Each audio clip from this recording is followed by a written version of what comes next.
Bismillahirrahmanirrahim. Assalamualaikum warahmatullahi wabarakatuh. Pada kesempatan kali ini, saya beserta teman-teman saya akan mempresentasikan tentang audit keuangan. Pertama-tama, izinkan saya dan teman-teman saya untuk memperkenalkan diri. Perkenalkan, nama saya Muhammad Naba Bahtiar dengan NPM C101900141. Selanjutnya ada Angelina dengan NPM C101900142. Selanjutnya ada Salsanisa Rendayu C101900161.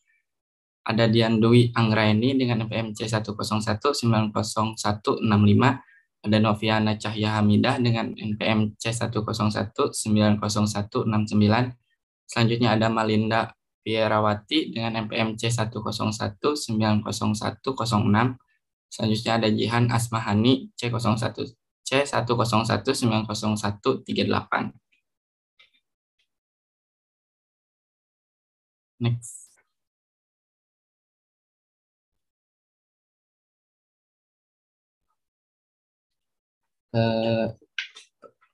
Pendahuluan. Perusahaan mempekerjakan auditor internal mereka sendiri untuk melakukan audit keuangan maupun audit operasi. Karena auditor internal menghabiskan semua waktu mereka di dalam suatu perusahaan. Mereka memiliki lebih banyak pengetahuan mengenai operasi dan pengendalian internal perusahaan dibandingkan auditor eksternal. Aktivitas audit internal menjadi sebuah pendukung utama bagi tercapainya tujuan pengendalian internal. Saat menjalankan tugasnya, auditor internal harus berlaku objektif dan kedudukannya di dalam perusahaan adalah independen. Tanggung jawab dan pelaksanaan audit oleh auditor internal dan eksternal berbeda. Auditor internal bertanggung jawab kepada manajemen dan dewan direksi, sedangkan auditor eksternal bertanggung jawab kepada pemakai laporan keuangan seperti investor dan lain-lainnya. Auditor eksternal mengandalkan auditor internal ketika menilai risiko pengendalian perusahaan. Jika auditor internal dianggap efektif dan baik, maka auditor eksternal dapat mengurangi proses pengujian substansif yang secara langsung juga mengurangi biaya audit mereka. Audit eksternal pada umumnya mempertimbangkan auditor internal sebagai partner yang efektif jika auditor internal yang pertama ada independen dari unit operasi yang sedang dievaluasi, kompeten dan terlatih dengan baik, telah melaksanakan pengujian audit yang relevan terhadap pengendalian internal dan laporan keuangan.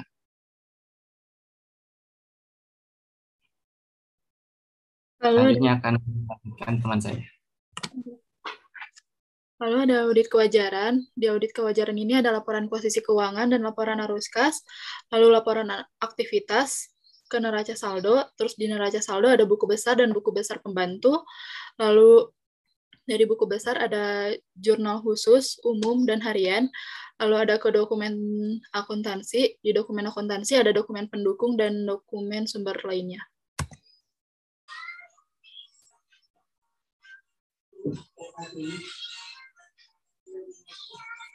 Bentar dulu ya. Oke, dilanjut ke teman-teman.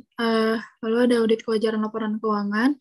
Di audit kewajaran laporan keuangan ini ada keberadaan. Tujuannya itu pemeriksaan ini menyangkut apakah transaksi yang dicatat dalam laporan keuangan memang seharusnya dicatat. Lalu yang kedua ada kelengkapan. Tujuan pemeriksaan ini menyangkut apakah semua transaksi yang seharusnya dicatat memang telah dicatat secara lengkap.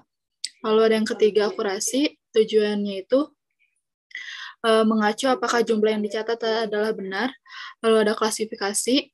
Tujuan pemeriksa ini mengacu apakah transaksi yang dicatat dalam jurnal telah diklasifikasi dalam akun dengan tepat.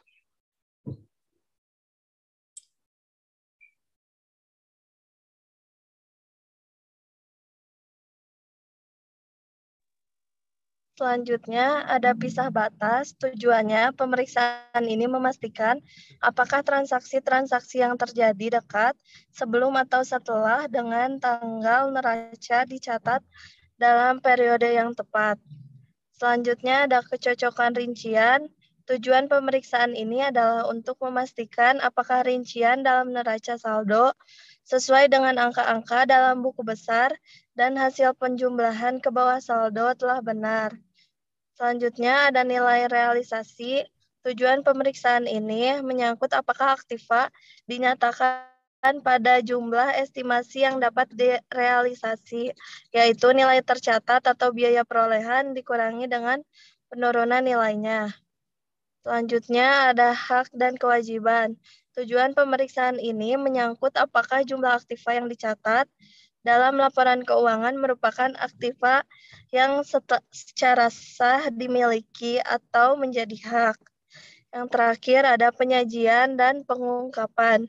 Tujuan pemeriksaan ini yaitu untuk menyangkut apakah persyaratan pengungkapan menurut PSAK atau pernyataan standar akuntansi keuangan telah disajikan dengan memadai dalam laporan keuangan.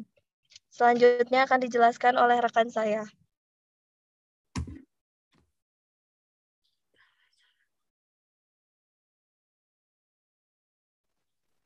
Yang selanjutnya di sini ada tingkat materialitas, di mana secara umum definisi dari materialitas itu sendiri adalah tingkat di mana suatu temuan dapat mempengaruhi dan menjadi faktor penentu dalam pengambilan keputusan organisasi.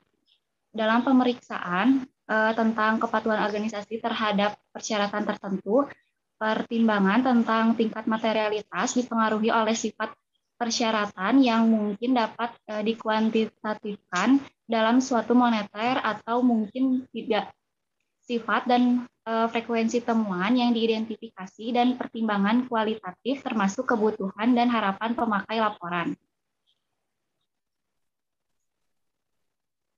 Selanjutnya ada hubungan antara standar audit dengan prosedur audit. Prosedur audit adalah metode yang dipakai dan tindakan yang dilaksanakan oleh auditor selama audit seperti menghitung, memeriksa rekonsiliasi, mengamati penghitungan fisik, persediaan, dan lain sebagainya. Sedangkan standar auditing dapat diterapkan pada setiap audit laporan keuangan, sedangkan prosedur audit berbeda antara satu klien dengan klien yang lain karena perbedaan skala kegiatan suatu entitas. Yang selanjutnya akan dijelaskan oleh saya. Yang selanjutnya ada tanggung jawab untuk mendeteksi kecurangan. Untuk mendapat keyakinan yang memadai, apakah laporan keuangan bebas dari salah saji materi yang disebabkan oleh kesalahan ataupun kecurangan.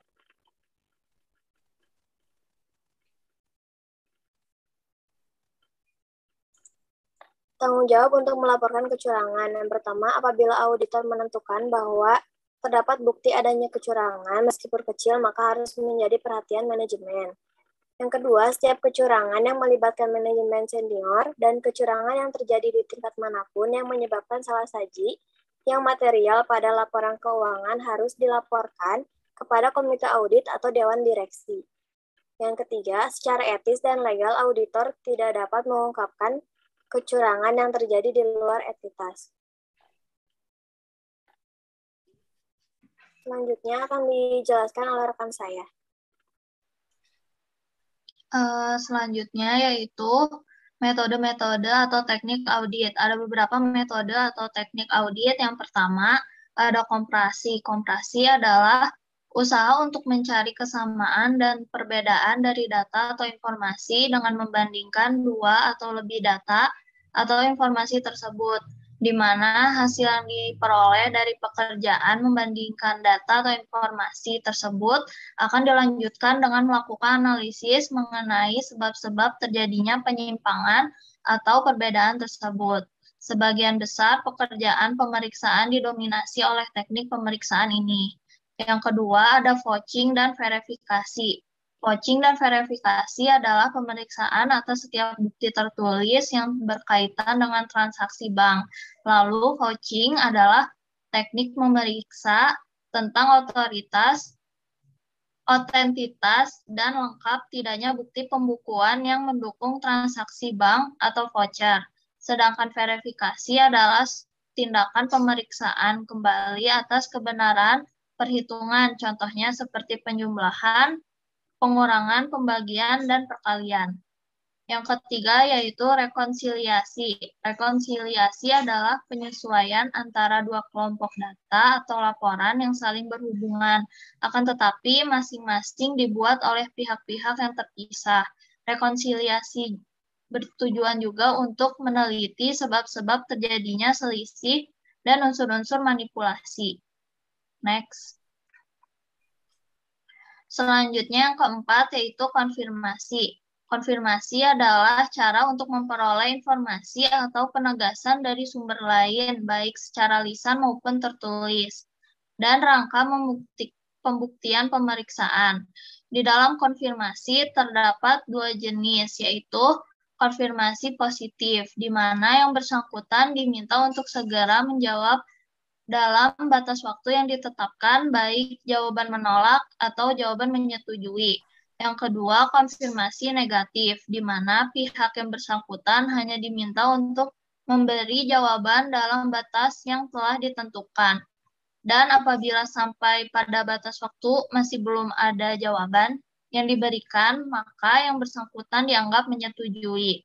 Selanjutnya, yang kelima, yaitu analisis. Analisis artinya memecah dan menguraikan suatu permasalahan atau kondisi ke dalam beberapa bagian dan memisahkannya.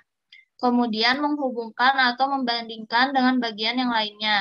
Dengan analisis, seseorang pemeriksa akan dapat melihat hubungan penting antara suatu bagian dengan bagian yang lain. Yang keenam yaitu checking. Checking adalah upaya penelitian ulang atas suatu hal yang sebelumnya telah dilakukan oleh pihak lain, dengan tujuan untuk memastikan apakah hal tersebut telah dilakukan dengan benar. Checking dapat juga berarti pengawasan untuk menjamin ketepatan, dapat pula berarti membubuhkan tanda atau audit tick mark setelah dilakukan verifikasi.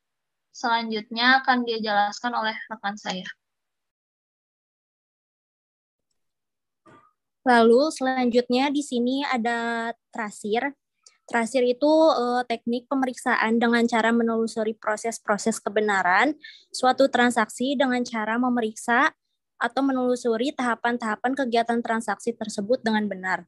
Lalu di sini ada footing and cross-footing. Di sini yaitu teknik pemeriksaan atas kebenaran hasil penjumlahan ke bawah dan ke samping, dengan tujuan untuk mengetahui teknik ini adalah untuk melakukan balancing atau saldo transaksi dan posisi dari saldo berbagai laporan keuangan. Lalu ada inspeksi, yaitu merupakan suatu pemeriksaan untuk memperoleh bukti-bukti secara langsung dengan cara datang ke tempat kegiatan untuk menyaksikan situasi dan kondisi suatu kegiatan. Next. Lalu di sini ada scanning. Scanning itu teknik melakukan penelaahan secara umum dan cepat untuk menemukan hal-hal yang membutuhkan pemeriksaan lebih lanjut. Misalkan ketika pemeriksa pertama kali datang ke kantor cabang yang akan diperiksa, maka pemeriksa akan menelaah neraca dan laporan laba atau rugi untuk melihat apakah terdapat cukup banyak pos-pos yang ganjil dan atau mencurigakan. Lalu di sini ada rekomputasi, itu merupakan mengadakan perhitungan kembali atas hasil perhitungan yang telah ada guna menetapkan atau memastikan kecermatan hasil perhitungan sebelumnya.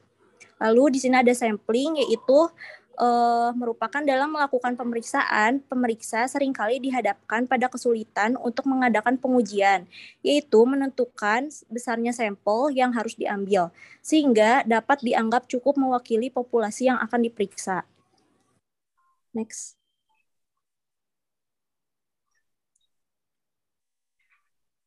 Lalu di sini ada adjustment sampling, yaitu sampling yang dilakukan atas dasar kehendak dan pertimbangan subjektif dari pemeriksa. Misalnya, pemeriksa hanya memeriksa piutang dengan nominal 25 juta ke atas. Lalu di sini ada block sampling, yaitu sampling untuk pemeriksaan berdasarkan kelompok unit.